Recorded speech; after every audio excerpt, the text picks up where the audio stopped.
Today, we're going to go over some great strategies for long-term storytelling for your WWE 2K25 Universe mode. Make sure to like and subscribe, and also check out my other Universe mode videos for help with booking, creative storylines, and a whole lot more. To do this, we have to look at some key aspects of long-term storytelling. The seemingly small but very meaningful actions, understanding coming up with the why for a superstar entering a long-term story, understanding key moments for long-term storytelling, and some quick ideas for long-term storytelling that you can implement into your own Universe mode. First, we'll look at the small but meaningful actions. The obvious form of small but meaningful actions usually occurs when a superstar is getting ready to turn heel on an ally. We see it every year pretty much. Someone is scheming behind the scenes, they look unhappy or just indifferent when their ally wins a big match. Maybe they accidentally cost their ally in a match when they come out to help in a managerial role. This is one of, but not the only way to have small but meaningful actions though.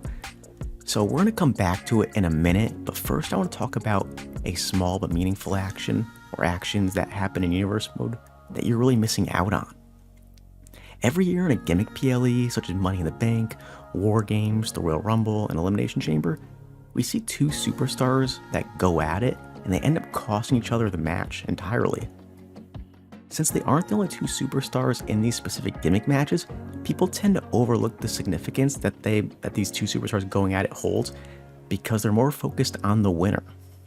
In reality, it could be a huge stepping stone for creating a long-term rivalry.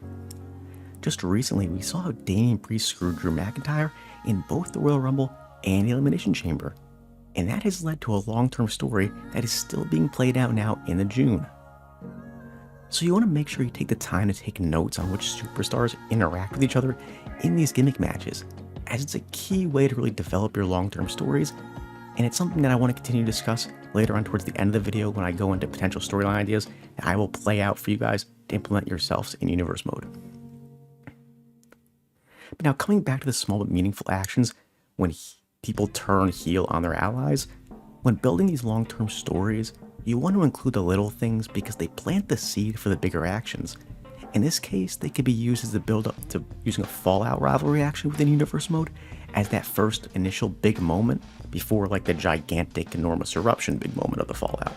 But this first Fallout action wouldn't be as meaningful without those small but meaningful moments beforehand. The scheming behind the scenes, the accidentally costing your ally a match, those kinds of things. Now we're going to take a look at the why for superstars enter long-term rivalries. At the heart of long-term storylines, we really see each superstar's character and their evolution evolve. So you have to think about the why for how the story will start. Will a superstar be focused on finally owning a world title and they will do anything to win it? And how will they evolve from this? Will they grow to become a violent force and attack anyone in their way when they don't move up the ranks fast enough as they wanted to? Or will they grow insecure and look for help for new allies or a new faction to take care of the dirty work for them so that can help give them the opportunity to win a title with that help? Or will that character evolve in a different way? Because there's many different ways it can evolve. These are the things you must think about when crafting a long-term story. It's not as simple as taking someone and just giving them some matches, winning them, and a couple months later they're just handed a title match because it's their story. Think about Damian Priest. He joins the Judgment Day as a mid-carder that really just wanted an opportunity to prove himself. And he would begin to get exactly what he wanted as he would eventually win the tag team titles with Finn Balor. At this point in time, he felt on top of the world, but that would eventually end as they lost their tag team titles at WrestleMania, which that caused the beginning of a character change. While he wanted to bring gold back to the Judgment Day, he began to think more of himself and that he was like a world title contender, and that was what's next for him. We see that evolution. So he would go on, win Money in the Bank. He would continue his heelish ways though, when attempting to help Finn Balor beat Seth Rollins for the world title. Damian Priest really began to evolve though when he finally cashed in and won that world title at WrestleMania.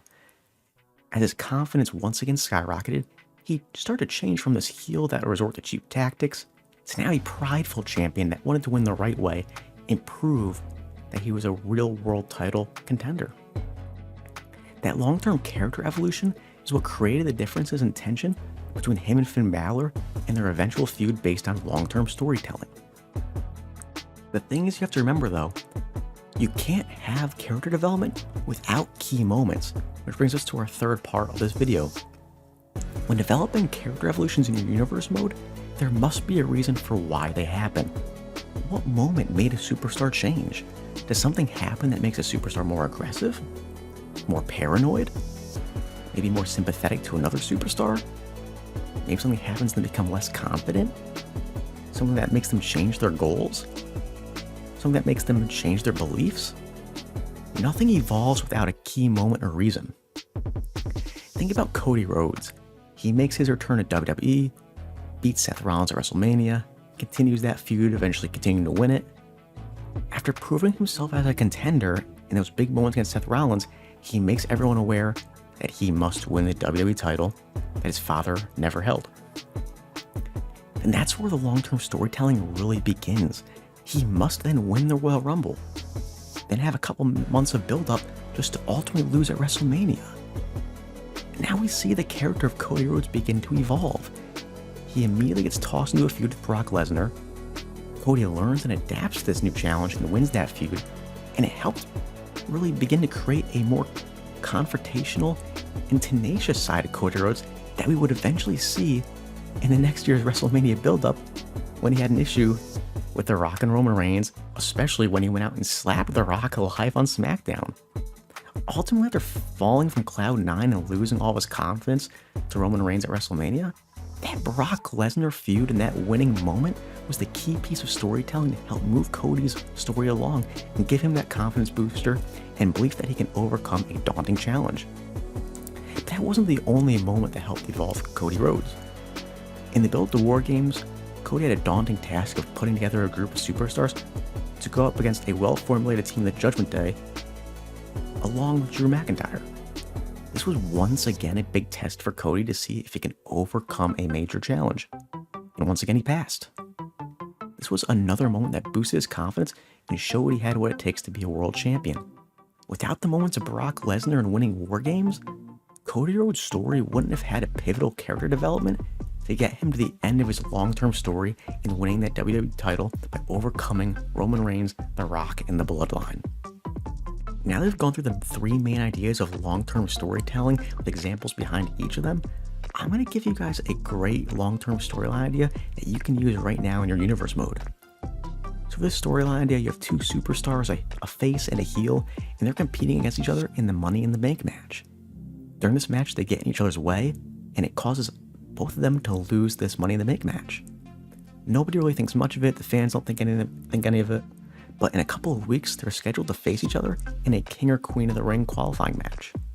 Ultimately, the face beats the heel in this match, and that face would eventually go on to the finals at the King of the Ring PLE, but at this point, the heel is so mad about once again getting screwed over by the face, they come out and distract the face during this King or Queen of the Ring final match. The following week, they both come out for a promo where they agree to a match at SummerSlam before brawling into the ring.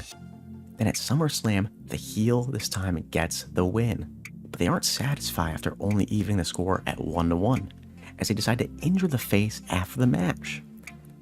We fast forward to the buildup of War Games now a couple months later, as the heel decides to join one side, but out of nowhere the face returns from injury and joins the opposing side.